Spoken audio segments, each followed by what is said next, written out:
Assalamualaikum warahmatullahi wabarakatuh dan salam sejahtera bagi kita semua. Kali ini kami akan mempresentasikan tren keamanan jaringan 2020 dan meningkatnya kejahatan cybercrime karena pandemik.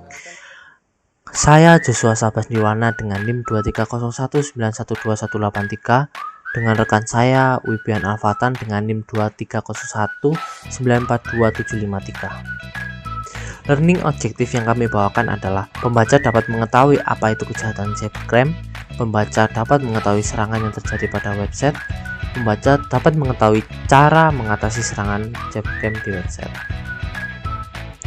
Nah, isi materi dalam presentasi kali ini adalah menjelaskan apa itu cybercrime, yang kedua adalah masalah yang ingin diselesaikan, yang ketiga adalah metode penyelesaian, yang keempat ada kesimpulan, dan yang terakhir adalah kajian pustaka. Nah, yang pertama, apa itu cybercrime? Cybercrime adalah kegiatan ilegal terhadap suatu transmisi data yang berarti kegiatan yang tidak sah dalam suatu komputer. Atau bisa kita katakan seseorang mencuri data untuk diperjualbelikan di dark web dalam suatu perusahaan. Nah, itu membuat rugi perusahaan tersebut. Nah, jenis kejahatan cybercrime itu sangat banyak, bukan hanya satu, melainkan sangat banyak. Nah, salah satunya yaitu adalah pencurian data. Nah, problem pada tahun 2020 di bulan Mei terjadi kasus pembobolan data Tokopedia oleh sekelompok hacker yang bernama Shiny Hunters. Sekelompok hacker tersebut memiliki pola dengan mengelabui para pengguna internet dengan kata kunci corona atau COVID-19 pada domain website phishing atau kiriman email phishing. Nah, saat pengguna masuk dalam email atau website phishing tersebut, maka secara otomatis akan melakukan penguncian aplikasi Tokopedia atau website Tokopedia. Nah, di sini sekelompok hacker Shiny Hunters ini melakukan pembobolan dari cara website phishing atau kiriman email phishing. Nah, metode phishing ini tuh seperti kita itu memancing.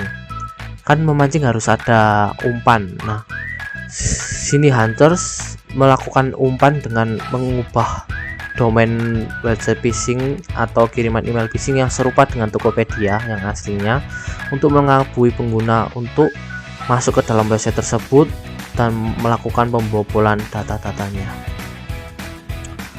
Nah, metode penyelesaian yang kami gunakan adalah metode sertifikat SSL atau Secure Socket Layer. SSL adalah cara sebuah website untuk membuat sambungan internet menjadi aman saat pengguna berselancar di website Tokopedia. Nah, secara simpel cara kerja dari SSL dengan mengenkripsi semua data antara browser dengan web server. Kita masuk pada pembahasan. Yang pertama, apa itu SSL? Nah, SSL adalah keamanan yang ditambahkan pada sebuah website untuk pengaman dalam suatu penukaran data, entah itu email, user, atau password. Itu terserah pada website tersebut. Nah, pengaman tersebut berupa enkripsi data pada website dengan server website. Nah, pada awalnya URL sebuah website yang tidak dipasangi SSL berupa HTTP. Nah, dengan adanya sertifikasi SSL, maka sebuah website tersebut akan menjadi HTTPS. Perubahan HTTP ke HTTPS. Nah, perubahan HTTP ke HTTPS adalah salah satu pemakaian dari SSL. HTTP adalah Hypertext Transfer Protocol, sedangkan HTTPS adalah Hypertext Transfer Protocol Secure, yang artinya protokol ini memiliki tugas untuk mentransfer informasi dari komputer satu ke komputer lainnya dengan melalui jaringan internet. Nah, logikanya itu kita itu tidak tahu dengan benar dengan siapa kita berinteraksi pada jaringan internet. Bisa saja itu kita berinteraksi dengan seseorang atau pihak ketiga yang sudah siap menyimpan data kita yang penting. Nah, perbedaan antara HTTP dengan HTTPS. Nah, perbedaan HTTP dan HTTPS itu sudah kelihatan dari gambar tersebut. HTTP itu tidak aman karena tidak ada SSL, sedangkan HTTPS aman dengan koneksi SSL. Mengapa demikian? Karena HTTP dia tidak, semua data itu tidak dienkripsi. Jadi siapapun, misalkan kayak ada pemalsuan pesan, pencurian data, ada orang yang mau menguping, nah ini tuh udah bebas karena tidak ada tidak ada penguncian, maksudnya tidak ada pelindungan untuk HTTP. Nah, sedangkan untuk yang HTTPS dengan koneksi SSL, nah dengan koneksi SSL orang yang mau memalsukan pesan, mau mencuri data, orang yang mau menguping akan terpantul atau akan dilindungi oleh SSL.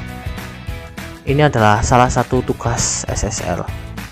Nah, dengan begini pengunjung akan aman untuk berkomunikasi atau berinteraksi dengan server website. Nah, selanjutnya akan dijelaskan oleh teman saya. Halo, saya di sini dengan Wibrian Alfatan akan melanjutkan presentasi yang sudah dijelaskan oleh teman saya tadi, Joshua. Nah, di sini saya akan menjelaskan tentang manfaat dari SSL. Pertama, yaitu menghindari dari pencurian data. Nah, jadi bila kita memiliki sertifikat SSL, semua data yang ada di web akan menjadi terenkripsi atau aman.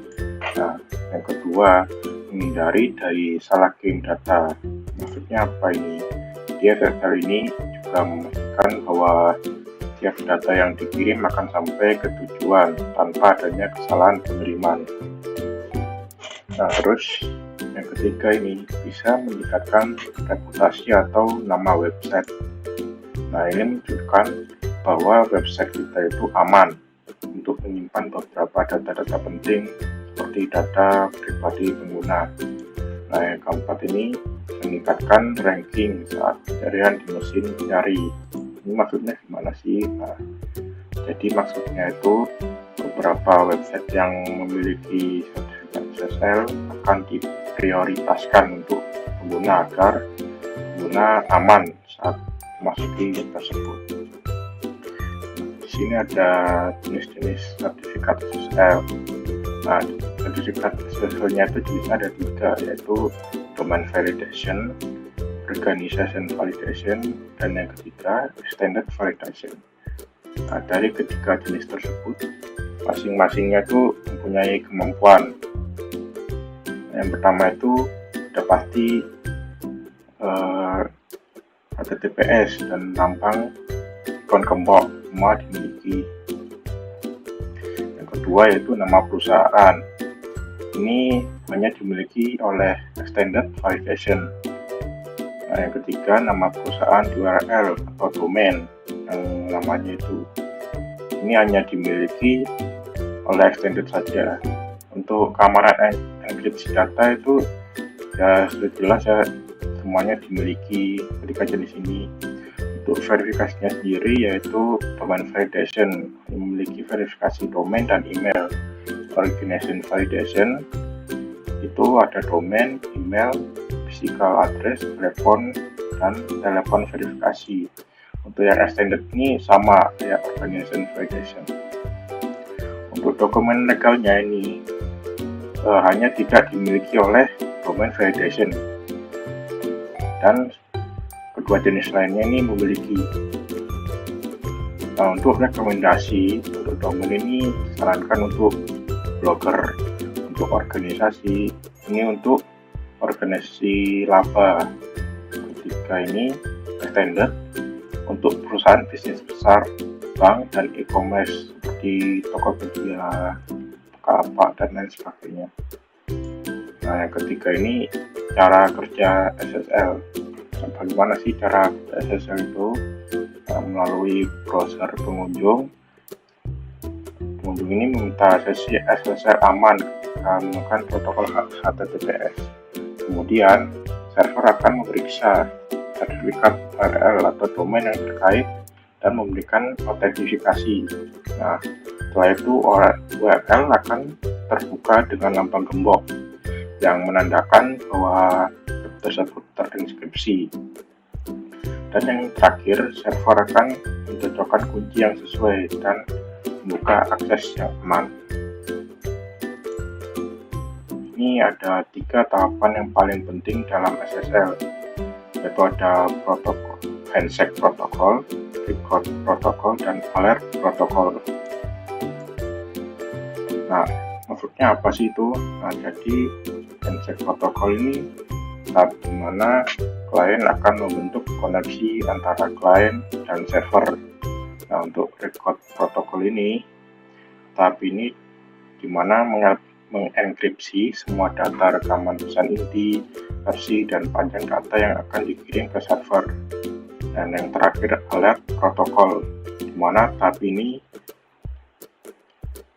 akan menangani hal-hal yang mencurigakan pada saat klien mengirim paket data. Ciri-ciri sebuah website yang memiliki sertifikat SSL. Kalau ini sih mudah ya cara mengecek ciri-cirinya ini. Kita bisa melihat pada suatu website bila ada lambang gembok seperti ini, berarti website tersebut terpastikan memiliki sertifikasi SSL atau terenkripsi. Jadi semisal kita masuk ke website, jadinya aman. Terakhir ada kesimpulan. Dengan menempatkan sertifikasi SSL atau Secure Socket Layer, kegiatan di dalam website jadi aman. SSL adalah hal yang terpenting yang harus dimiliki oleh setiap website. Oleh karena itu, website yang mengandung transaksi harus menggunakan SSL untuk mengamankan dari kejahatan cybercrime. Nah, itu tadi penjelasan dari saya. Nah, kalau misal kalian memiliki website yang punya data pengguna atau data transaksi, disarankan di-upgrade ke SSL atau memiliki sertifikat SSL agar data penting kalian itu aman dari kejahatan cybercrime. Nah, mungkin itu saja dari saya. Sekian, terima kasih.